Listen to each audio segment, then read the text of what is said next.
운명의 붉은 실, 이 얘기 다들 한 번쯤은 들어보셨죠?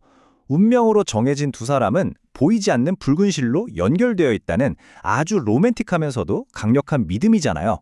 자, 오늘 이 붉은 실의 정체 한번 제대로 파헤쳐 보겠습니다. 아마 여러분도 드라마나 영화 또 애니메이션에서 이 붉은 실이 운명의 상대를 이어주는 장면을 정말 많이 보셨을 거예요. 그만큼 아주 대중적이고 강력한 상징이죠.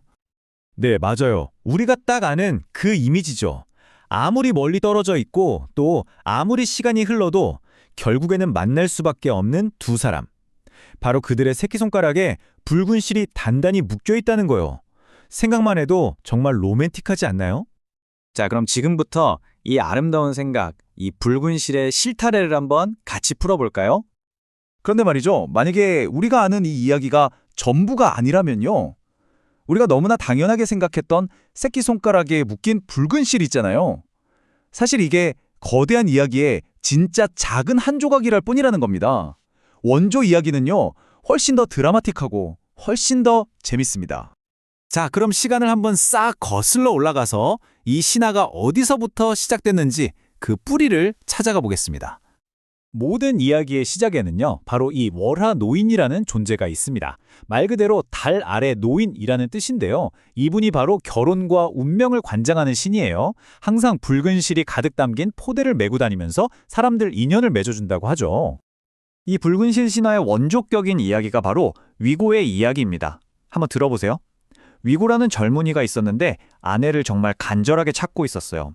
그러다 월화 노인을 만나게 되죠. 근데 이 월화 노인이 충격적인 말을 합니다.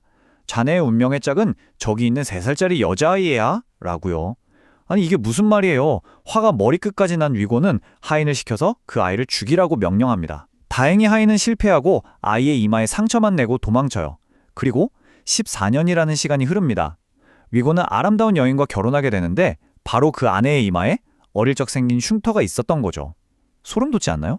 결국 운명을 거스르려고 했지만 절대 피할 수 없었던 겁니다. 이 이야기가 말하고자 하는 건 딱 하나예요. 운명은 거스를 수 없다. 자, 이 중국에서 시작된 하나의 이야기가요, 동아시아로 퍼져나가면서 아주 재미있게 변주됩니다. 나라마다 어떻게 달라졌는지 한번 비교해 볼게요. 이게 정말 흥미로운 포인트거든요. 자, 여기 표를 한번 보세요. 차이가 확 보이죠? 원조인 중국에서는요, 우리가 생각하는 손가락이 아니라 발목에 붉은 실을 묶어요. 그런데 이게 한국으로 넘어오면서 할머니 신선이 나타나서 청실과 홍실 두 개의 실을 엮어주죠. 맞아요. 우리 전통 혼례식 때 쓰는 그 청실, 홍실이 바로 여기서 나온 겁니다. 그리고 마지막으로 일본, 드디어 우리가 아는 그 버전, 새끼손가락에 붉은 실을 묶는 이야기가 여기서 등장한 거예요. 특히 일본 버전은요, 그냥 운명의 상대를 만난다. 여기서 끝나지 않아요. 일본 추교의 어떤 문화적인 감성, 미학이 더해지면서 이야기가 훨씬 깊어집니다. 우리가 아는 해피엔딩과는 좀 느낌이 달라요. 그게 바로 모노노와 와레라는 개념입니다. 좀 어렵게 들릴 수도 있는데 쉽게 말하면 덧없이 사라지는 것들에서 느끼는 애틋한 아름다움 같은 거예요.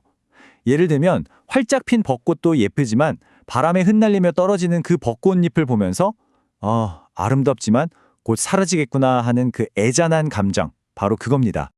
이런 감성 때문에 일본 문화에서는요, 완벽한 해피엔딩보다 오히려 이루어지지 못한 사랑, 비극적인 이야기가 사람들에게 더 큰 감동을 주기도 해요.